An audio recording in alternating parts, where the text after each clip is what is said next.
우리가 앞에서 봤던 내용은 이제 이스라엘 백성들이 심히도 패역하고 또 심히 배은망덕하게 행하여서 하나님 앞에 범죄했던 이런 내용들에 대해서 봤습니다. 그래서 모세가 백성들에게 하나님 앞에 먼저는 언약의 기도를 드렸죠. 그것 자체가 사실은 하나님의 의에 호소하는 거예요. 언약에 호소하는 기도라는 말은 뭐냐면 약속했으니 그 약속을 지키십시오. 이거 하나님 협박하는 거죠. 그 얘기가 아니에요. 그게 아니고요. 아브라함과 이삭과 야곱에게 언약을 맺으신 그 하나님은 자기의 의로우심으로 언약을 맺으신 거죠. 그러니까 사실은 언약에 호소하는 기도라는 것은 뭔 말이냐면 우리에게는 아무런 내세울 게 없습니다. 오직 하나님이 의로우셔서 자기의 종 아브라함과 그의 아들 이삭과 야곱에게 언약의 은총을 베풀어 주셨으므로 그 의로우심을 따라서 그 언약을 기억하시고 하나님의 이름을 위하여 우리의 죄를 사해 주소서. 이게 언약에 호소하는 기도예요. 여러분 하나님께 기도할 때 이렇게 기도하십니까? 보통 여러분들 원하는 것만 얘기하죠. 마치 우리 건우가 부모한테 탁 졸라댈 때 뭘 명분으로 내세우냐. 내가 아들이지 않냐 이거요. 나 아들이니까 내가 생일 선물 사줘. 그리고 어제는 결국 두 손을 들고는 사줬어요.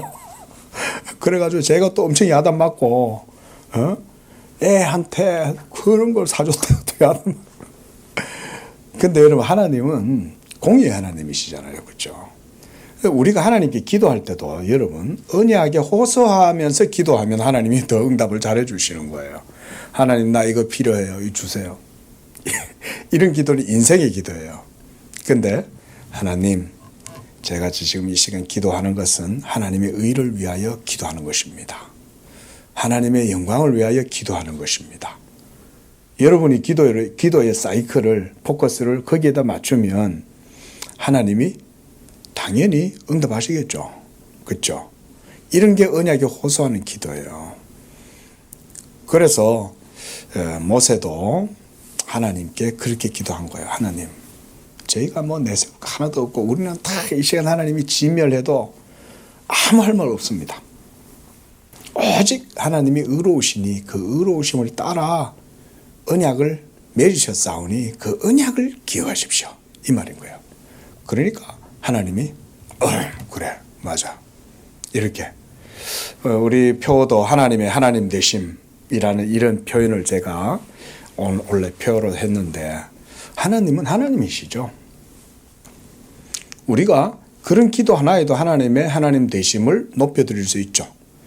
하나님 제가 이렇게 기도하는 것은 저에게 필요하긴 하지만 사실 따지고 보면 하나님의 영광을 위하여 하는 거 아니겠습니까? 하나님의 의로우심을 위하여 하나님의 이름을 위하여 제가 이렇게 구하나이다. 이런 믿음의 마음으로 기도하면 하나님이 반드시 응답하십니다. 반드시. 예.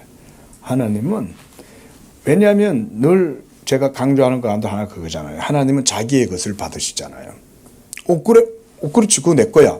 내가 받을 거야. 왜냐하면 하나님의 영광이 거기 드러나니까. 그러니까 하나님이 그런 거에는 즉각 응답을 하시는 거예요. 대부분 응답받지 못하는 기도는 성경에서 뭐라고 그래요? 욕심을 위해서 구하기 때문에 하나님이 안 주시는 거라 그러잖아요. 하나님의 나라와 의를 위하여 구하는 게 아니기 때문에 안 주시는 거죠. 자, 이제 이런 기도 이후에 모세가 이 백성들을 향하여 이제 책망을 합니다. 21절의 내용 보십시다. 모세가 아론에게 이르되 이 백성이 당신에게 어떻게 하였기에 당신이 그들을 큰 죄에 빠지게 하였느냐. 아론도 참 답답하죠. 근데요, 여러분 우리가 이 말씀에서 바라봐야 할 게 있습니다. 이 말씀이 우리에게 주는 교훈은 뭐냐면요. 저는 먼저 우리 인간의 전적인 타락의 상태를 보여준다고 생각을 합니다. 여러분도 알다시피 지금까지 하나님은 출애굽 과정 속에 10가지 재앙을 애굽에 내리시면서 이스라엘 백성들이 사는 땅에는 하나도 임하지 않았죠. 마지막 장자의 죽음의 재앙이 내릴 때도 하나님은 이스라엘 백성들이 거하는 곳에는 이 모든 심판이 그냥 건너뛰게 하신 거예요. 그리고 만나도 내려주시고 메추리도 내려주시고 또 반석에서 물이 나게도 하시고 갖가지 기적들을 매일매일 행하셨죠. 그런데 모세를 40일 동안 못 보니까 이들의 마음이 조변석계처럼 그냥 휙 다 바뀌어버린 거예요. 예? 사도 바울이 갈라디아 교인들을 향해서 책망했던 것과 비슷하죠. 너희가 이같이 속히 복음을 떠나 그러잖아요. 예? 이같이 속히 복음을 떠나서 너희가 다른 복음을 받아들이고 또 다른 복음 전하는 자들을 오히려 바른 복음 전하는 자들보다 더 이렇게 받아들이고 좋아해주고 이렇게 보면 이 세상에 너무나 많은 이단 사상에 빠진 사람들이 많이 있잖아요. 그게 오히려 자연스럽죠. 그렇게 보면. 근데 그렇게 보지 않으면 이상하다 이렇게 되죠. 왜 저 이만희 같은 데를 가가지고 저러나? 왜 저 무슨 아가동 사인이 무슨 안상홍이니 정명석이니 저런 교주들 품에 안겨가지고 저렇게 세교거리가 되고 말이죠. 이러잖아요. 예? 더군다나 머리가 없는 사람들도 아니에요. 예? 그런 이단 사이비 교주들한테 몸을 팔고 자기 새끼까지 바치잖아요. 보면은 애들까지 데려가가지고는 그 교주 품에 안겨가지고 막 그러도록 하잖아요. 부모들이. 예? 근데 여러분들 생각에는 그게 납득이 안 되시죠? 그죠? 너무나 비상식적이고, 완전 우리 말로 그냥 미친 거잖아요. 한마디로. 광기에 사로잡힌 거 아니겠어요? 근데 그게 우리 눈에는 이상해 보이는데 사실은 성경은 인간에 대해서 그렇다라고 말하고 있는 거예요. 유대인들을 보십시오. 지금 40일 동안 지도자인 모세만 없어져도 이런 우상 숭배의 죄를 저지르기 시작하는 거예요. 그렇다고 하나님이 기적을 안 행하신 것도 아니잖아요. 자기들 눈앞에 극명하게 분명한 살아계신 여호와의 권능과 역사가 나타났음에도 불구하고 그들이 이런 죄를 저지른 거죠. 상식적으로 납득이 안 되죠. 우리가 생각하면. 근데 성경은 이걸 보여주고 있는 거죠. 바로 인간은 이런 상태라는 거예요. 여러분, 복음의 깊은 은혜의 도를 배우시려면요, 인간의 전적 타락 교리를 믿어야, 그걸 알아야 복음의 깊은 도를 받아들일 수가 있습니다. 이게 안 돼가지고 말하자면 펠라기우스 같은 사람들, 아르미니우스라는 사람들, 이런 사람들이 오류를 범하게 된 거예요. 인간 속에 여전히 자유의지, 선택의 능력이, 도덕적 능력이 있다고 생각한 거예요. 알미니우스가 그렇게 주장을 한 거예요. 하나님이 구원의 동아줄을 위에서 내려주면 그걸 잡을 수 있는 선택 능력이 인간에게 있다라고 생각하는 건 인간에게 여전히 부분적으로 자유의지의 능력이 남아 있다고 생각했기 때문에 그런 거예요. 동아줄 내려왔는데 동아줄 안 잡아. 그럼 누구 책임이냐? 네 책임이지. 이렇게 된다는 거예요. 논리적으로 맞는 것 같죠. 근데 이건 더 큰 논리로 보면 틀렸어요. 더 큰 논리는 무슨 논리예요? 하나님의 주권이죠. 그렇죠? 구원하시는 건 누가 구원해요? 하나님이 구원하시잖아요. 근데 동아줄 내려줬는데 그 동아줄을 잡는 힘이 인간에게 있다라고 말하면 구원의 전적인 능력과 주권이 하나님께 있는 게 아니라 인간의 협력하는 힘에 의해서 이루어진다라는 생각을 가질 수 있잖아요. 이게 펠라기우스의 주장이에요. 이게 또한 중세에 와서 아르미니우스라고 하는 사람이 주장한 내용인 거예요. 그게 한마디로 인간의 전적 타락을 믿지 않는 거예요. 인간에게 선을 행할 수 있는 의지와 능력이 있다고 생각하는 거예요. 근데 성경은 인간에 대해서 뭐라고 말해요? 성경이 말하는 인간은 죄로 말미암아 어떻게 됐어요? 인간이 완전히 영적으로 사망의 상태 가운데 있는 거예요. 이렇게 보면 본문에서 이스라엘 백성들이 이렇게 어처구니 없는 배은망덕한 행위를 하는 것이 이해가 되죠. 그리고 그것은 이스라엘 백성들뿐만 아니라 우리 자신들의 거듭나지 못했던 옛 성품도 똑같은 거예요. 우리도 원래 전에는, 우리도 복음이 없을 때에는, 예수를 믿지 않을 때는 우리도 그 가운데서 다 행하여 하나님과 원수가 되었고 여전히 죄 가운데에서 그렇게 살아갈 수밖에 없었던 그런 모습을 이스라엘 백성들을 통해서 볼 수가 있는 거예요. 이걸 알아야 돼요. 이렇게 한번 생각해 보십시오. 만약 하나님께서 이스라엘 백성들을 고센 땅에다가 그대로 내버려 뒀다. 그러면 이 백성들이 하나님께 이런 완악하고 배은망덕하고 거짓되고 불의한 것을 좋아하는 이런 타락한 심령을 가졌다라고 하는 그들의 마음의 본심이 드러났겠습니까? 드러날 수가 없죠. 그렇죠? 그럴 기회가 없는 거예요. 근데 하나님이 그들을 끄잡아 내셔가지고 갖가지 능력을 다 행하고 다 보여주고 난 다음에도 그들이 어떤 상태라는 것을 이렇게 보여주시는 거예요. 그래서 하나님께서 그들을 이끌어내시는 거예요. 만약 그대로 두면 그저 애굽이라고 하는 곳에서 영적으로 사망한 상태 속에 그냥 살아갈 뿐인 거예요. 그러다 그냥 매일매일 먹고 살아가는 문제만 걱정하고 애 낳고 또 그 안에서 또 뭐 인생에 또 희노애락 즐기다가 그냥 죽는 거죠. 이게 인생 아니에요. 그렇죠? 예. 뭐 생로병사다. 거의 뭐 그냥 다 그러고 사는 거죠. 그냥 그러고 사는 게 끝인 줄 알고 죽으면 끝이지 뭐 그다음 뭐 있어. 이러면서 살다가 생을 마감하고 죽고 그러고는 또 나무에 밑거름이 되어가지고 또 뭐 이러면서 이런 소리나 하고 사는 거죠. 그 여러분 인생 자체가 존재가 이스라엘 백성들처럼 이런 거예요. 여러분 하나님을 섬긴다라고 하는 것을 여러분들이 좀 신학적으로 생각하실 필요가 있어요. 하나님은 살아계신 하나님이잖아요. 참 하나님이시잖아요. 그런데 우리 인간들은 그 참 하나님을 섬겨야 함에도 불구하고 항상 거짓된 것에 미혹되고 거짓된 것을 좋아하고 거짓된 것을 따라요. 사람들 참 희한하게 보면 자기들한테 잘해주는 사람은 없이 여기고 자기들을 속이고 막 이렇게 하는 사람한테는 또 잘 따라가고 또 그러죠. 꼭 보면 윽박지르고 빼앗고 착취하고 이런 사람들 앞에는 굽신굽신하면서 자기들 도와주고 막 격려해주고 이러면 그런 사람들을 오히려 무시하는 게 이게 인간의 이상한 본성이죠. 부자들 좋아하잖아요. 에? 부자들은 돈만 많아도 그 사람 좋아한다고요. 아니, 돈 많은 사람들이 여러분한테 뭐 해준 거 있어요? 근데도 사람들은 돈 많은 사람이 좋아. 그 돈 많은 사람은 뭔가 더 있는 줄 알아. 뭔가 더 뛰어난 줄 알고. 사실 그런 거 하나도 없거든요.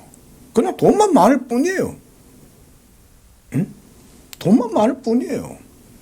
뭐 어떤 그룹에 뭐 일가에 그 추악한 면들을 여러분들 방송을 통해서 많이 봤잖아요. 돈 많아도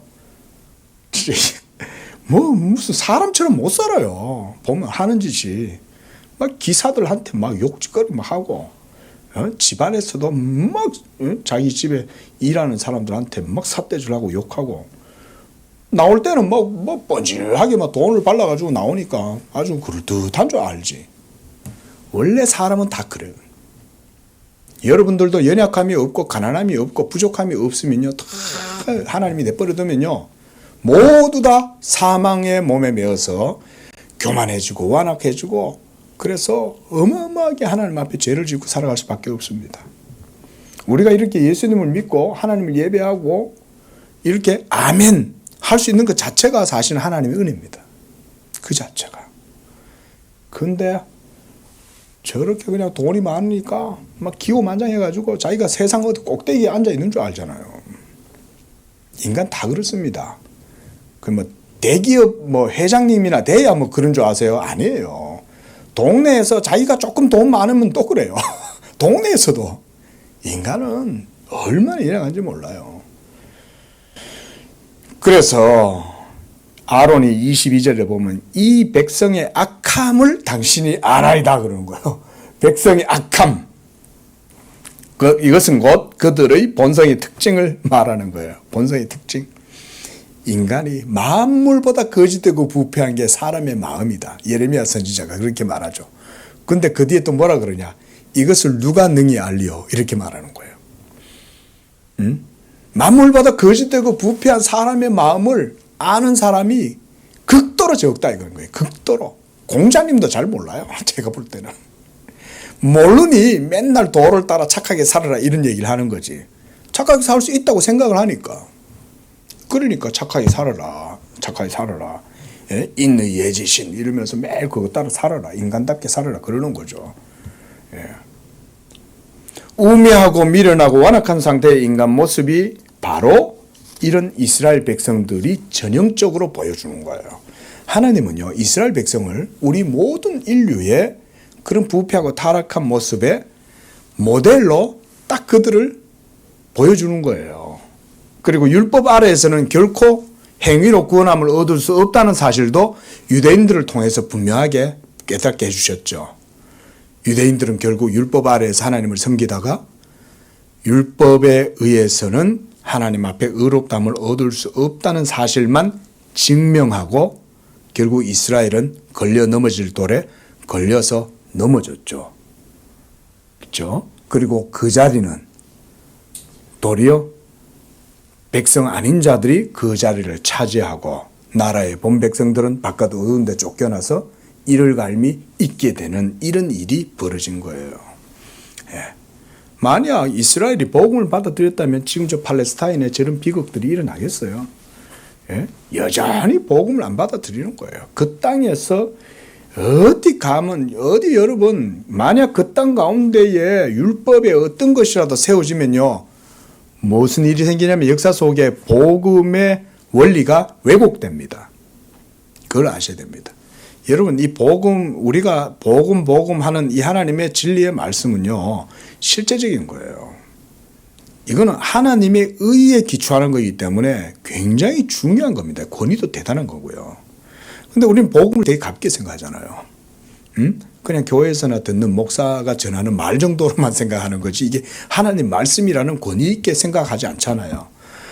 근데 여러분 그거는 정말 잘못된 생각인 거예요. 원래 복음이 하나님 말씀이기 때문에 율법의 권위가 복음의 권위나 명예를 빼앗지 못하도록 하나님이 하시는 거예요.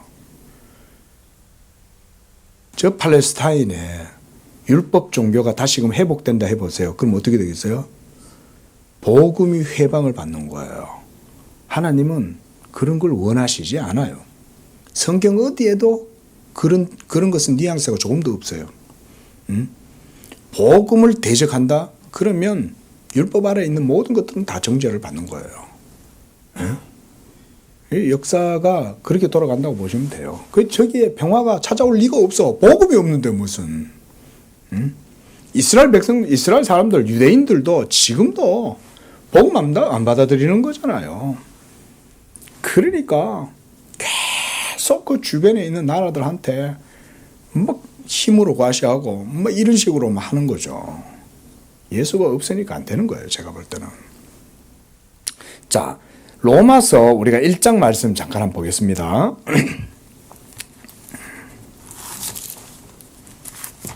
로마서 1장 18절부터인데요. 우리가 자 21절부터 보겠습니다. 21절부터 23절까지만 시작. 하나님을 알되 하나님을 영화롭게도 아니하며 감사하지도 아니하고 오히려 그 생각이 허망하여지며 미련한 마음이 어두워졌나니 스스로 지혜 있다 하나 어리석게 되어 썩어지지 아니하는 하나님의 영광을 썩어질 사람과 새와 짐승과 기어다니는 동물 모양의 우상으로 바꾸었느니라. 이게 지금 이스라엘 백성들하고 똑같은 내용이죠. 썩어져 지금까지 하나님의 신성과 영광을 보고도 하나님을 영화롭게도 아니하고 도리어 그 생각이 허망하여지고 미련한 마음이 어두워지고 그래서 하나님의 영광을 썩어질 사람과 새와 짐승과 기어다니는 동물 모양의 우상으로 바꾸어버린 게 이스라엘 백성들이 지금 행하는 범죄죠. 얼마나 진짜 하나님의 분노를 진노를 촉발시켰겠어요. 23절에 아론이 말합니다. 그들이 말하기를 우리를 위하여 우리를 인도할 신을 만들라. 이 모세 곧 우리를 애굽 땅에서 인도하여 낸 사람은 어찌 되었는지 알지 못하노라. 누가 애굽에서 이스라엘 백성들을 이끌어냈습니까? 그렇죠. 하나님이 하신 거죠. 모세가 하신 게 아니에요. 모세가 한 게 아니라 하나님이 하셨는데 이스라엘 백성들은 자기들을 애굽 땅에서 인도해 낸 게 모세라고 얘기하는 거예요. 놀라운 일이죠. 이쯤 되면 와 하나님이 모세를 쓰셔서 모세를 통해서 이와 같이 권능을 베풀어서 우리를 인도해 내셨다 이렇게 말할 수 있건만은 이들은 끝까지 자기들을 애굽에서 인도하여 낸 게 모세라고 말하고 있는 거예요. 그러니까 보이는 모세가 안 보이니까 더 이상 하나님도 없다고 생각하는 거죠. 이처럼 하나님을 바라보지 못하고 하나님에 대해 생각도 하지 못하는 이 백성들이 바로 육적인 몸과 죄의 지배를 받고 있는 영적인 사망의 상태를 그대로 보여주는 거예요. 이게. 여러분, 사실상 눈에 보이지 않는 하나님을 믿는다는 건 이성의 논리로는 불가능합니다. 그렇죠?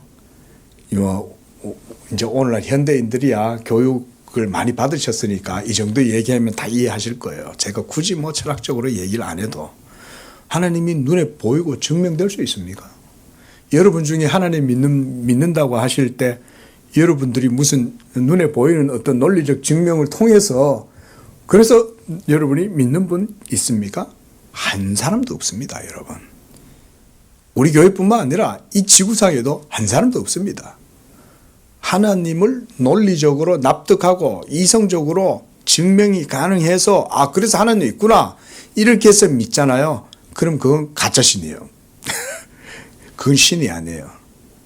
왠지 아세요? 논리적으로도 그건 불가능해요. 하나님을 논리적으로 이해할 수 있어요, 없어요? 하나님의 존재 자체는 불가해한 분이에요. 우리가 수십억 명의 머리를 다 맞대고 합산해도 하나님의 존재를 증명할 수 없어요. 원래 불가능해요.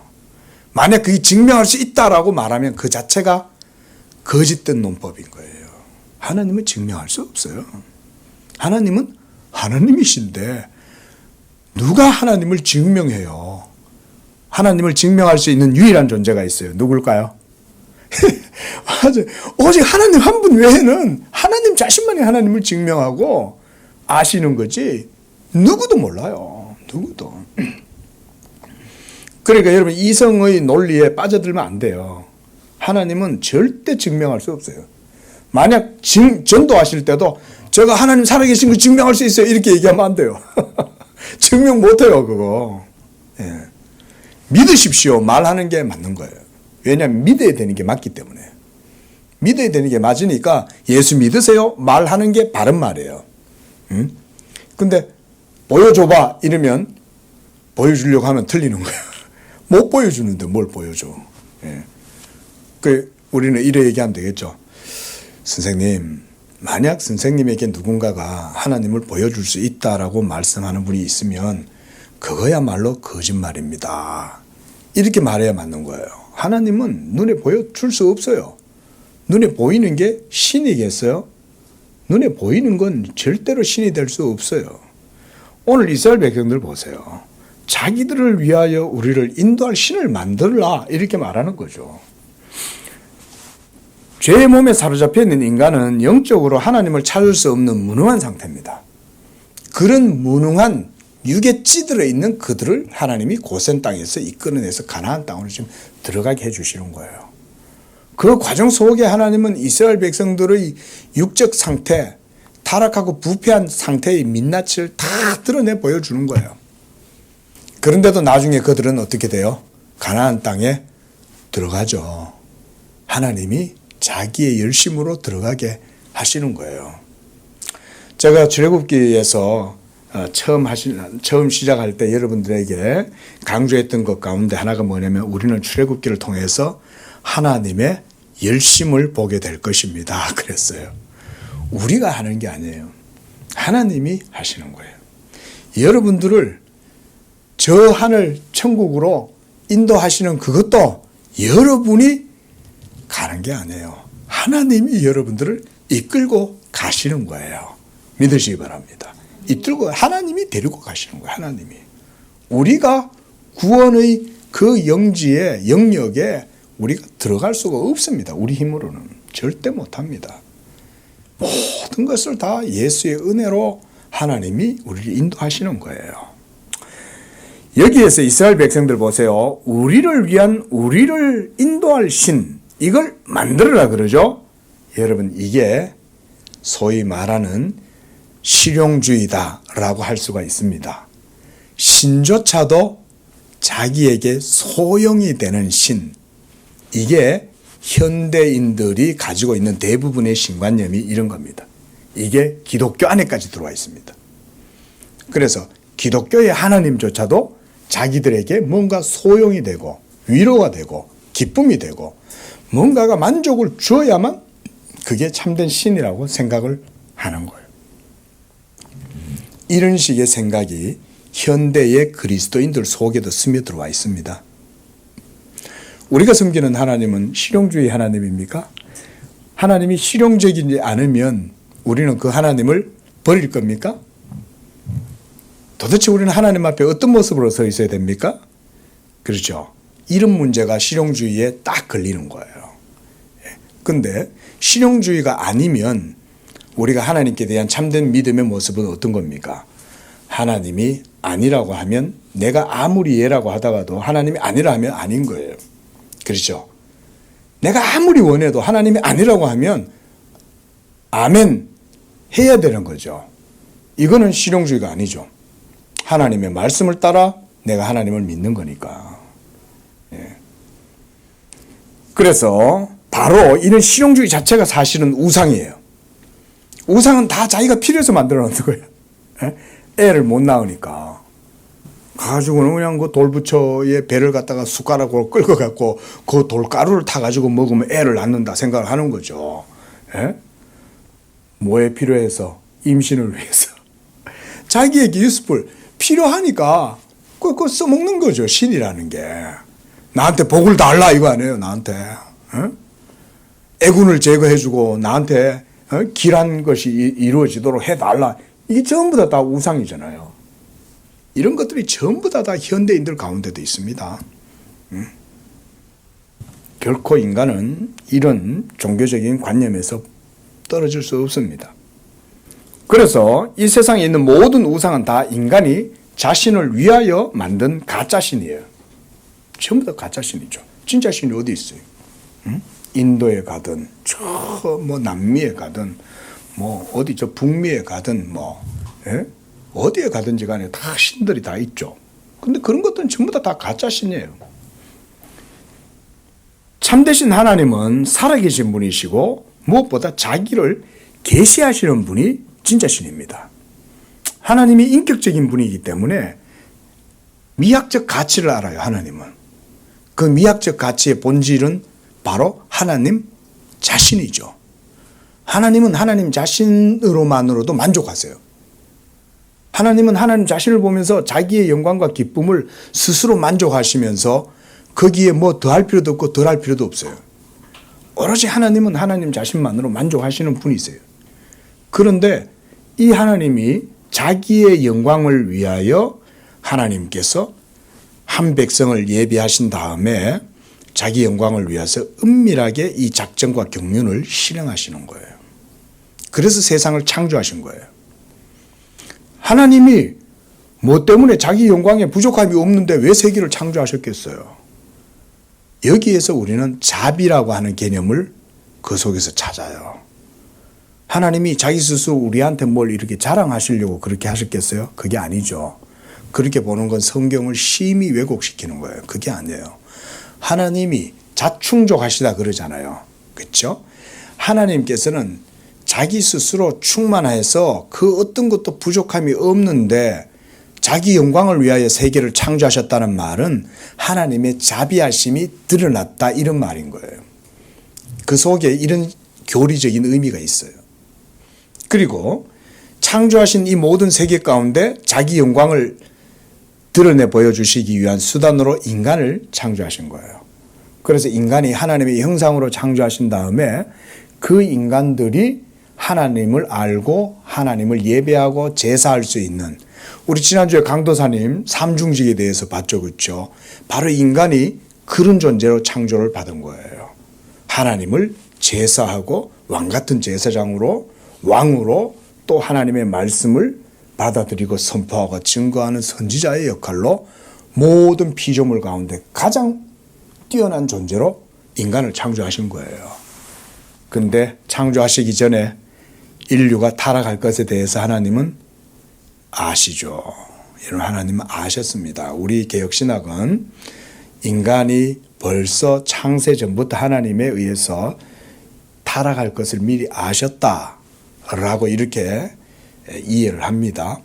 그럼에도 불구하고 왜 하나님은 이런 창조와 구속의 사역을 이루셨을까요? 모두가 다 하나님의 자비하심이 거기에 있어요.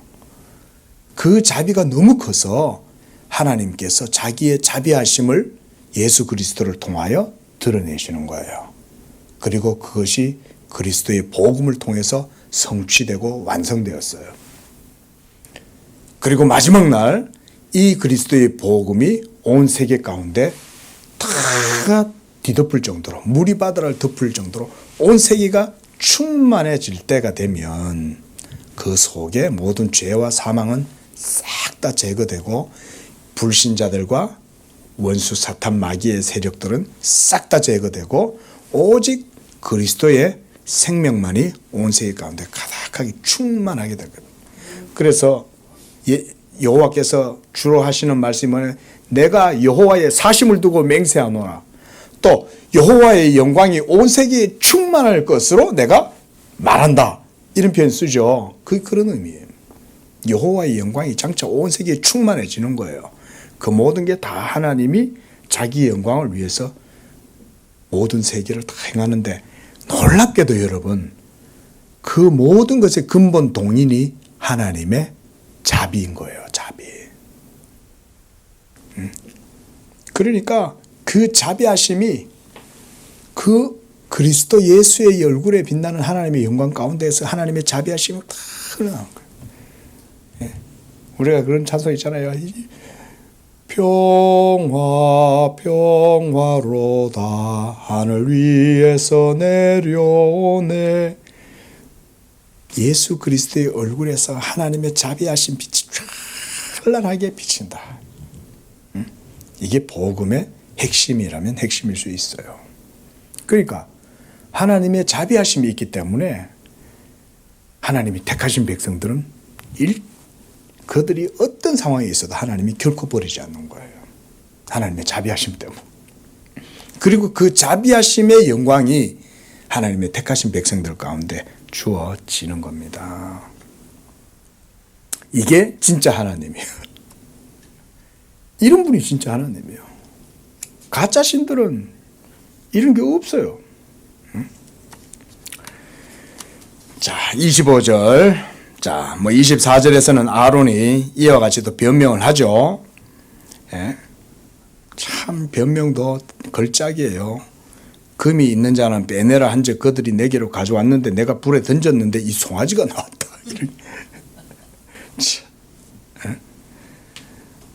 뭐 둘러댈 말이 없죠. 역으로 보면 내가 할 말이 없습니다 이 말이잖아요. 뭘 말을 하긴 해야 되겠는데 이 참 지도자가 된다는 게 쉬운 일이 아닌 거예요. 이런 우매무지한 백성들 앞에 서 있는다는 거는 정말 이게 쉬운 일이 아니잖아요. 백성들이 얼마나 막 득달하고 얼마나 달달 뻗었겠어요. 예? 자칫하면 아예 그냥 반역이 일어나가지고 아론까지 완전히 크게 위험을 당할 수도 있는 그런 분위기 아니었겠어요. 이렇게까지 다들 막 용렬하게 막 행동을 하고 그랬겠죠. 참 이게 뭐 저 얘기는 아니지만 동료 목사님들의 주변에 이제 많은 목사님들이 있잖아요. 교회에서 목회하시다 보면요 이런 경우 많이 당해요. 제가 아는 목사님들 중에 쫓겨난 목사님들 많습니다. 제가 설교 중에 이런 얘기해서 정말 죄송하지만 제가 있었던 교회에서도 한번 그런 일이 있었어요. 그래서 제가 그 목사님 좀 도와줬다가 저까지 오물 다 뒤집었을 뻔했어요. 음식물 쓰레기를 들고 와가지고 나한테 막 투척하고 그죠? 도망다니고 넘어져가지고 막 밀치고 넘어지고 뭐 야단나고 결국 그 교회가 분열이 돼갖고 그만 있는 게 아니죠. 그 목사님 결국 막 결국은 그 이제 사임하실 수밖에 없죠. 그 상태가 되니까. 말도 못해. 여러분들한테 있는 설교 단상에서 있는 대로 말을 못해요. 차마 하나님 보시기 하나님 다 아시지만 설교에 그런 얘기 한다는 것 자체가 가당치가 않아요. 말도 못해요, 여러분. 인간의 타락함을 그런 데서 볼 수 있어요, 목사들은. 얼마나 용렬하게 이렇게 말도 못해요. 막 목사 면전에 대놓고 막 이러고, 응? 그런 일을 겪어보세요. 이 목사들이, 그래서 어른들이 알고는 자녀들이 목사 되는 걸 별로 안 좋아하시는가 봐. 저희 부친도 저보고, 야, 니는 목사 못한다. 니는 목사 못한다. 우리 고향교회도 담임 목사님이 저한테도 영적인 아버지 같은 부인데 쫓겨나셨거든요. 그때 저희 아버지는 거의 막내 장로였거든요. 근데 선배들이 하는 그걸 보고는 눈물을 줄줄 흘리시더라고요. 응? 제가 어릴 때 그걸 보고도 아직도 안 잊혀져요. 응? 그 목사님 세간 다 빼가지고 갈 때 저희 아버지 닭똥 실어 나르던 그 트럭에다가 그 목사님 댁에 모든 세간 전부 다 싣고 새로 옮기는 곳으로 실어다 주시고 오시면서 그렇게 울으셨다 그러시더라고요. 그분 아닙니다. 제가 제 주변에 지금 현재 제 주변에 있는 사람들 중에도 많습니다. 들어보면 기가 막혀요. 그때마다 제가 그런 거 보면 뭔 생각하냐면 이스라엘 백성들 생각하는 거예요. 모세도 생각하고 아론도 생각나요. 영적인 그런 리더로 하나님 앞에서 사람들 사이에 서 있는다는 거 그게 쉬운 일이 아니에요. 하나님만이 하실 수 있어요. 하나님만이. 그런 백성들인데 하나님이 구원을 베풀어 주시는 거 아니에요? 여러분 생각해봐요. 어떻게 그렇게 악랄하게 저보고도 길 가다 만나면 죽이겠다고 저한테 그것도 노예에서 만나가지고 저보고 너 길에서 만나면 죽을 줄 알아. 어떻게 된지 아세요? 몇 개월 후에 겁도 없이 감 따러 올라갔다가 허리가 똑 부러져가지고 식물인간이 돼버렸어요. 그 나중에 전화가 왔더라고요. 목사님 그 장로님 식물인간 됐어요. 제가 웃을 수도 없고 내가 곧 싸다 이렇게 말할 수도 없잖아요. 목사가 또.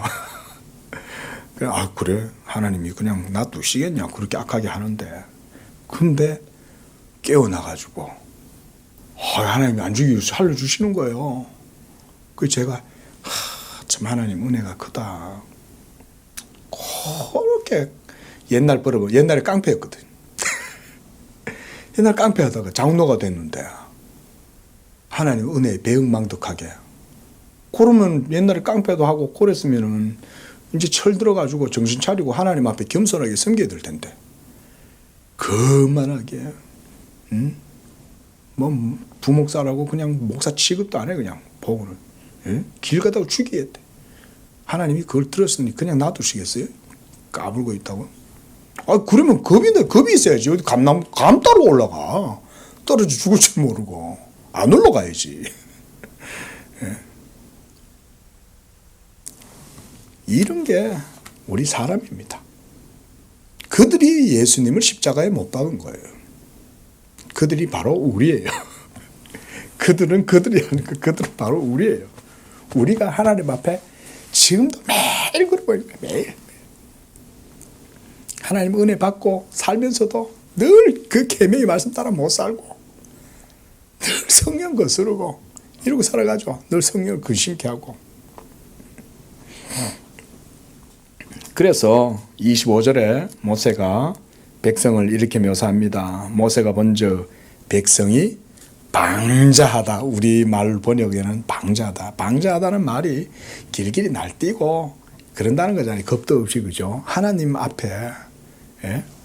그러니까 하나님은 안중에도 없다 이런 말인 거예요. 방자하다는 말이. 응? 눈에 안 보인다고 아무렇게나 그냥 저들 하고 싶은 대로 다 해버리는 거죠.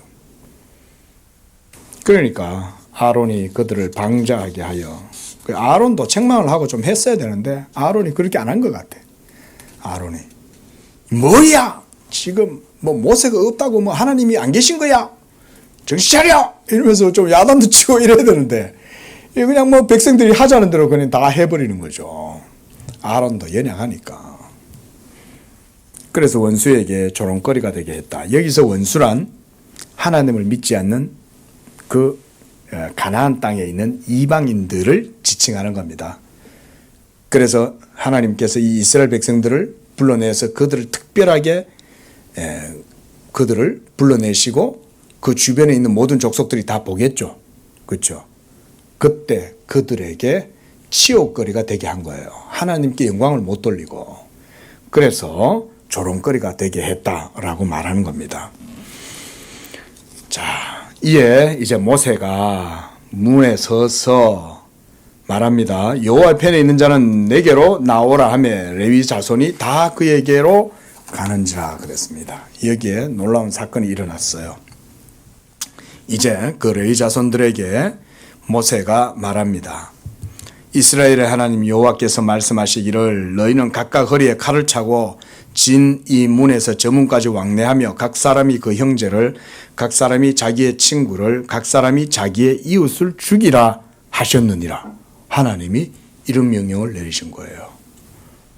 자, 여러분, 여기에서 우리는 보다 더 성경적 의미를 실제적으로 봐야 됩니다. 보통 대부분 사람들은 여기에서 하나님의 잔인하다라고 생각하는 경우가 많습니다. 근데 우리는 뭘 봐야 되냐면 하나님의 하나님 되심을 생각해야 되는 거예요. 그리고 그 하나님 앞에서 인간이 얼마나 큰 죄악을 범하고 하나님께로부터 멀어져 있는가를 생각을 해야 돼요. 그런 생각을 안 하면 하나님을 잔인한 분이라고 매도하기가 쉬운 거예요. 예. 이런 잘못된 해석이 생겨날 수 있는 거죠. 이것은 하나님의 명령이에요. 자, 그런데 놀랍게도 보세요. 저는 여기서 한 가지 좀 이상한 게, 아니, 왜 레위 자손만 나왔을까요? 그렇죠. 아니, 다른 지파들은 다 뭐하고 있길래 왜 레위 지파만 모세의 편에 여호와의 편으로 돌아왔냐 이거예요. 사실은 아무도 여호와의 편에 설 수 없는 거예요, 여러분. 원래 전체 다수가 다 하나님의 편에 설 수 없는 상태인데 하나님이 레위 지파를 특별히 은총을 내려갖고 하나님의 편에 서게 해 주신 거예요. 이렇게 봐야 되는 거예요, 성경을. 응? 그러므로 레위 자손들이 여호와의 편에 딱 선 거예요. 그리고 그 가운데 이제 하나님의 뜻을 행하는 거예요. 그러면서 28절에 이날에 레위 자손이 백성 중에 행하여 3,000명 가량을 죽였다라고 하는 거예요. 끔찍한 사륙의 현장인 것처럼 보이지만 사실은 이것은 하나님의 공의로운 심판입니다. 이스라엘 전체 백성들을 다 죽여도 사실은 할 말이 없는데 하나님이 이 3,000명을 딱 표본 모델로 하나님께서 심판하신 거예요. 하나님의 심판 분노를 이것을 통해서 드러내시고 갚으시는 거죠. 29절에 각 사람이 자기의 아들과 자기 형제를 쳤으니 오늘 여호와께 헌신하게 되었느니라. 그가 오늘 너희에게 복을 내리시리라. 3,000명을 사륙한 레위 지파를 향하여 여호와께서 너희에게 복을 주시겠다고 말하는 거예요. 자, 여기서 우리가 생각해야 될 게 뭐냐? 여호와께 헌신하게 되었다라는 거잖아요. 이 말은 하나님의 기쁘신 뜻을 행하였다는 말과 같죠. 3,000명가량 죽는 거, 이걸 그냥 사륙이라고 생각하면 끔찍하고 잔인 무도한 것처럼 생각될 수 있지만 사실 이것은 여호와 하나님의 공의로운 심판이죠. 하나님의 의가 시행됨으로써 하나님의 진노를 삭히는 거예요. 그리고 하나님의 뜻이 실행됨으로써 레위 지파가 여호와께 헌신하게 된 거죠. 그래서 하나님이 그들에게 복을 주시는 거예요. 이 복을 주시는 거예요. 놀랍게도 이렇게 백성들을 하나님이 심판하심과 함께 레위 지파가 이때 여호와를 섬기는 제사장 지파로 세움을 받게 되는 거예요. 레위 지파가. 이것에 대해서는 이 정도로 말씀을 드리고, 자, 이제 30절에 이튿날 모세가 백성에게 이르되 너희가 큰 죄를 범하였도다. 내가 이제 여호와께로 올라가노니 너희를 위하여 속죄가 될까 하노라 하고 모세가 다시 여호와께 기도합니다. 참 3,000명 가량의 형제를 사륙을 했으니 이게 얼마나 끔찍한 일이겠어요. 그런데 여러분, 우리가 이런 성경에 감당하기 어려운 사건들을 볼 때는요, 우리 인간 중심 인본주의적으로 보면 안 됩니다. 하나님이 어떤 분인가를 생각을 해야 됩니다. 이 부분을 저는 많이 강조를 하는데요. 대부분 우리가 다 인본주의적인 판단 기준에 전부 다 이렇게 서 있기 때문에 이거를 읽으면 하나님을 끔찍한 분이라고 생각을 해요. 그런데 한번 이렇게 생각해 보세요. 노아의 홍수 시대 때 노아 심판 3,000명만 죽었어요? 아니잖아요. 당시에 이제 창조론을 하시는 분들은 이렇게 산출하기는 당시에 아마 엄청나게 많은 수십억의 인구가 지구에 있었을 것이다. 이렇게 얘기하시는 분들도 있더라고요. 근데 모두가 다 진멸당했잖아요. 또 하나, 마지막 날, 온 세계가 마지막 날 하나님의 심판이 최후에 이루어지게 되는 그때 어때요? 범죄한 모든 악한 자들은, 믿지 않는 악한 자들, 불신자들 다 어떻게 됩니까? 지옥은 장난이 아닌 거예요, 여러분. 지옥은 둘째 사망, 둘째 불못, 영원한 사망의 불못인 거예요. 거기에 떨어지는 거죠. 이거는 3,000명 가량 죽는 것보다 비교할 수 없을 정도로 중한 형벌이죠. 그런데도 마지막 날 이 하나님의 공의로 말미암는 심판이 이루어지게 된다는 사실을 우리는 잊어서는 안 됩니다. 그렇죠?